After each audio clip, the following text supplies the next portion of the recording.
Hi guys, YouTube my channel. নিশ্চয়ই তোমরা ভালো আছো। এটা আমার প্রথম ব্লগ বলতে পারো। এই যে এটা আমাদের বাবার পুকুর দেখতে পাচ্ছ। এটা কাটোয়ার ফুলগ্রামের এক অজানা ঠাকুরের তত্ত্ব দিচ্ছি তোমাদের। এটা একটা ছোট ব্লগ, দেখে নিতে পারো। এই যে দেখো বাবার তুলসীতলা। এই যে এখানে বসে আছে আমার মামি, অর্থাৎ আমার মামি শাশুড়ি, আর আমার বর সোনু। আমি আমার বরকে সোনু বলে ডাকি, তোমরা জেনে নাও। এই যে দেখো, এই ঠাকুরটা আমাদের বাড়িতেও আছে, তোমাদের পরে এক সময় দেখাবো। এই বাবার নাম ক্ষেত্রপাল বাবা। আমরা এখানে গেছিলাম, আমার ছেলের পুজো দেওয়া হয়নি, প্রথম পুজো, তাই ছেলের অন্নপ্রাশন করার পরে এটা দিয়েছি। এই যে দেখো কত বট গাছ, কত বট গাছ দেখো,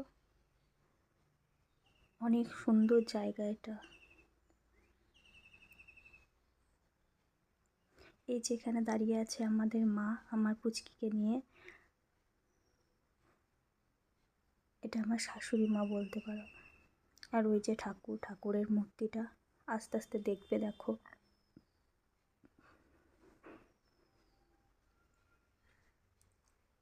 এই যে বাবার মূর্তি, এই যে বাবার ঘটঘোড়া। আমাদের বাড়িতে ঘটঘোড়াতেই পুজো হয়। আর এখান থেকে আমার দাদু শ্বশুররা নাকি এই ঠাকুর নিয়ে গেছিলো আমাদের বাড়িতে। এই যে তোমরা দেখো কত সুন্দর একটা শান্ত পরিবেশ। এই যে আমার বর সোনু, ও ঠাকুরকে প্রণাম করছে। তোমরা সবাই ওকে আশীর্বাদ করো।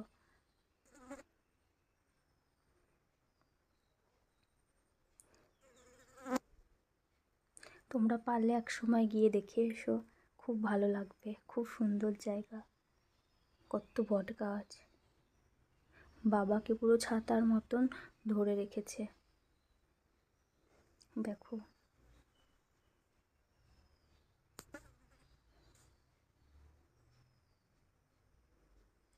দেখে এসে সবাই বাই বাই, টা। Hi guys, YouTube my channel. নিশ্চয়ই তোমরা ভালো আছো। এটা আমার প্রথম ব্লগ বলতে পারো। এই যে এটা আমাদের বাবার পুকুর দেখতে পাচ্ছ। এটা কাটোয়ার ফুলগ্রামের এক অজানা ঠাকুরের তত্ত্ব দিচ্ছি তোমাদের। এটা একটা ছোট ব্লগ, দেখে নিতে পারো। এই যে দেখো বাবার তুলসীতলা। এই যে এখানে বসে আছে আমার মামি, অর্থাৎ আমার মামি শাশুড়ি, আর আমার বর সোনু। আমি আমার বরকে সোনু বলে ডাকি, তোমরা জেনে নাও। এই যে দেখো, এই ঠাকুরটা আমাদের বাড়িতেও আছে, তোমাদের পরে এক সময় দেখাবো। এই বাবার নাম ক্ষেত্রপাল বাবা। আমরা এখানে গেছিলাম, আমার ছেলের পুজো দেওয়া হয়নি, প্রথম পুজো, তাই ছেলের অন্নপ্রাশন করার পরে এটা দিয়েছি। এই যে দেখো কত বট গাছ, কত বট গাছ দেখো, অনেক সুন্দর জায়গা এটা।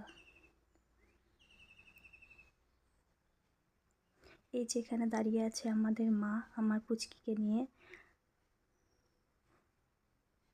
এটা আমার শাশুড়ি মা বলতে পারো। আর ওই যে ঠাকুরের মূর্তিটা আস্তে আস্তে দেখবে, দেখো।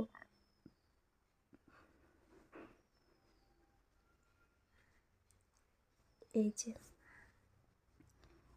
যে বাবার মূর্তি, এই যে বাবার ঘটঘোড়া।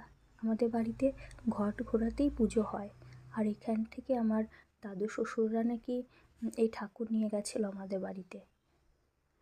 এই যে তোমরা দেখো কত সুন্দর একটা শান্ত পরিবেশ। এই যে আমার বর সোনু, ও ঠাকুরকে প্রণাম করছে। তোমরা সবাই ওকে আশীর্বাদ করো।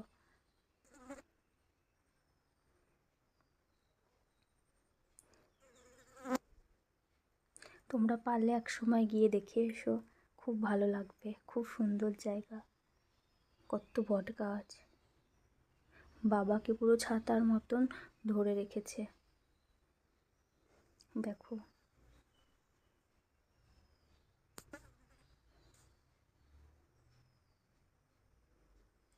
দেখে এসে সবাই বাই বাই, টা।